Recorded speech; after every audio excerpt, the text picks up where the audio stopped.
Dean Martin's car broke down at a random repair shop.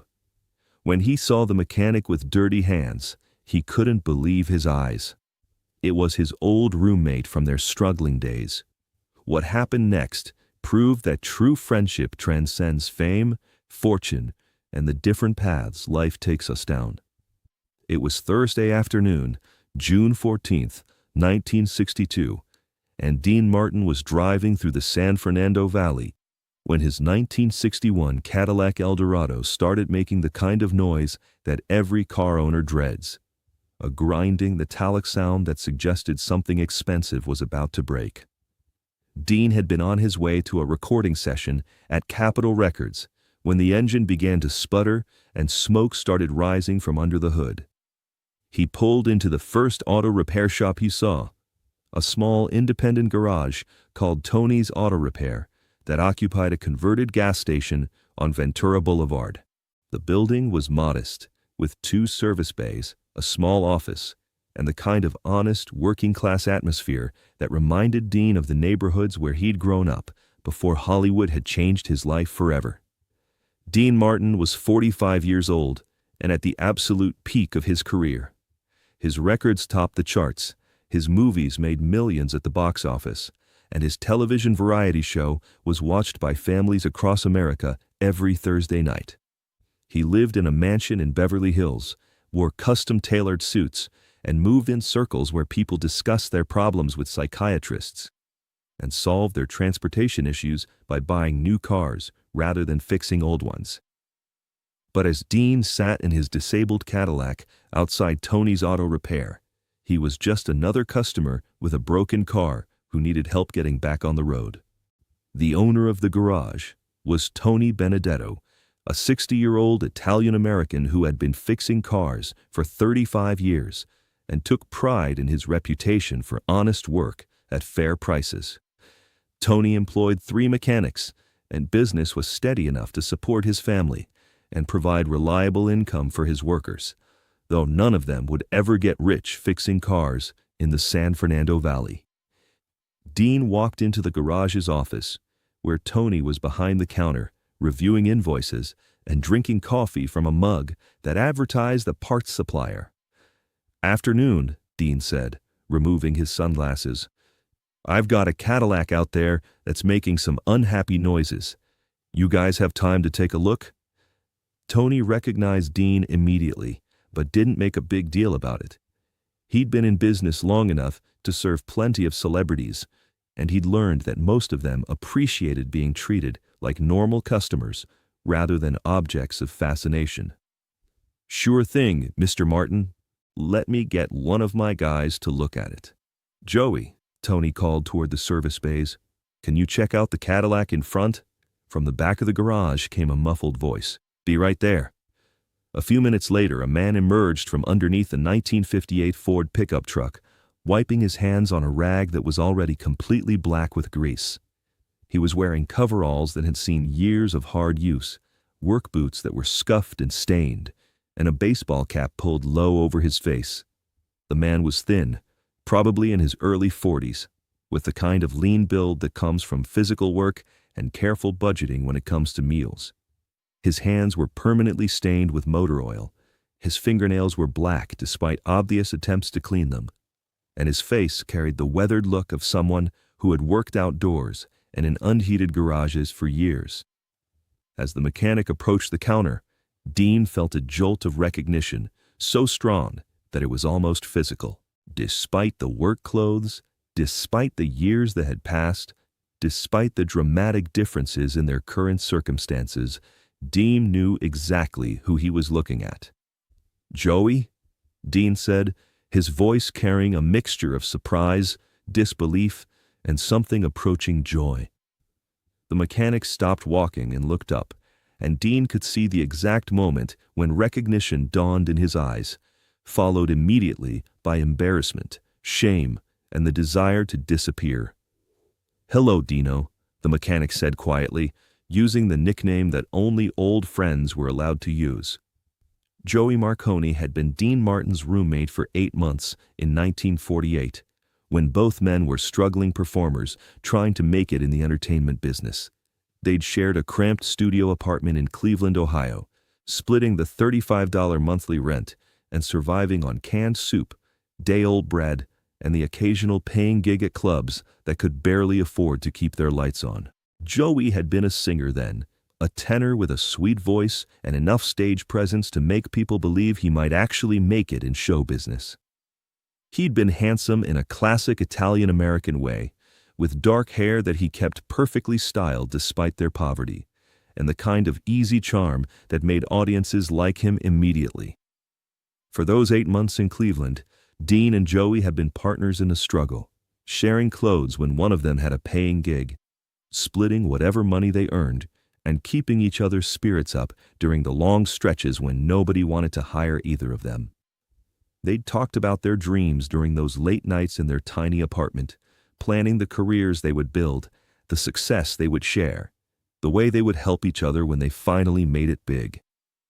Joey had been talented enough to believe those dreams weren't impossible, and Dean had seen enough potential in his friend to believe it too. But then, Dean had gotten the break that changed everything, a booking at the Copa Room in New York that led to a recording contract, which led to movie roles, which led to the career that had made him one of the biggest stars in America. Joey had continued to pursue his singing career for a few more years, but the breaks had never come. The clubs had gotten smaller, the bookings less frequent, until eventually Joey had made the practical decision that millions of struggling performers make. He'd gotten a regular job to pay the bills while he figured out his next move. The next move had never come. The temporary job had become permanent. The dream of a singing career had faded. And Joey Marconi had become Joey the mechanic, a man who fixed other people's cars and tried not to think too much about the different paths his life might have taken. "Jesus, Joey," Dean said, still processing the shock of seeing his former roommate in these circumstances. "What are you doing here?" Joey's expression showed the complicated emotions of someone who was simultaneously happy to see an old friend and mortified to be seen in his current condition by someone who had achieved everything they had both once dreamed about. "I work here," Joey said simply. "Been working for Tony for about 6 years now. Good steady job, honest work." Dean looked at Joey's hands, permanently stained with grease, at his coveralls, at the way his old friend carried himself like someone who had learned not to expect too much from life, and felt something break in his chest. "Joey, why didn't you ever call me? I mean, all these years." Joey's smile was sad but genuine. "What was I going to say, Dino? Hey, remember me, your old roommate? I'm fixing cars now. Want to grab lunch?" You were busy becoming Dean Martin. I was busy trying to pay rent. Tony Benedetto had been listening to this conversation with growing interest, and now he understood that he was witnessing the reunion of old friends who had traveled very different paths since their last meeting. "You know what?" Tony said tactfully. "Why don't you guys take your time? I'll have Mickey look at the Cadillac." But Dean wasn't ready to let this conversation end. 15 years of wondering what had happened to Joey, 15 years of guilt about his success while his friend had struggled, 15 years of friendship that had never been properly acknowledged or resolved, all came flooding back. "Joey, we need to talk. Really talk. When do you get off work?" Joey glanced at Tony, who nodded his permission. "I can leave now if you want. Tony's good about that kind of thing." "Good," Dean said. "Let's go get some coffee. Catch up properly." They walked to a diner 3 blocks away, the kind of place that served honest food to working people and didn't care if your hands were permanently stained with motor oil. Dean ordered coffee and apple pie for both of them, and for the first time in years, he didn't worry about being recognized or approached by fans. "Tell me everything," Dean said. "What happened after Cleveland? Why didn't the singing work out?" Joey's story came out slowly, without self-pity or bitterness, just the practical recounting of a dream that hadn't worked out the way they'd both hoped it would. He'd gotten some bookings in Detroit, had made enough money to survive, but never enough to build a real career. He'd tried Los Angeles for a year, but without connections or luck, he'd struggled to get auditions, much less paying gigs. Eventually, he'd met a girl, fallen in love, gotten married, and discovered that supporting a family required the kind of steady income that entertainment rarely provided. "I don't regret it," Joey said, and Dean could tell he was being honest. "Maria's a good woman. We've got 2 great kids, and I've had steady work for years. Not everybody gets to be Dean Martin, you know. Most of us just get to be regular people with regular jobs." But Dean could see something else in Joey's eyes, a sadness that had nothing to do with regret and everything to do with roads not taken, chances that had never come, dreams that had been set aside for practical necessities. "Joey, listen to me," Dean said, leaning forward across the diner table. "I want to help, not as charity, not because I feel sorry for you, but because you're my friend, and friends help each other." Joey started to protest, but Dean held up his hand. "Let me finish. I've got business interests, investments, properties that need management. I need people I can trust, people who understand hard work and honest dealing. I'm offering you a job, a real job, not as a mechanic, but as someone who helps me manage my business affairs." Joey's expression showed hope, fighting with skepticism and pride. "Dino, I don't know anything about managing business affairs. I fix cars. You know how to work, you know how to be responsible, and most importantly, I know I can trust you. Everything else can be learned." Dean pulled out a business card and wrote a number on the back. "That's my personal number. You think about it, talk to Maria about it, and call me tomorrow. But Joey, don't let pride make this decision for you. You deserve better than getting your hands dirty for the rest of your life. And I need people around me who knew me when I was just Dino." 6 months later, Joey Marconi was managing 3 of Dean's business properties, had moved his family to a house in Encino, and was earning more money than he had ever imagined possible.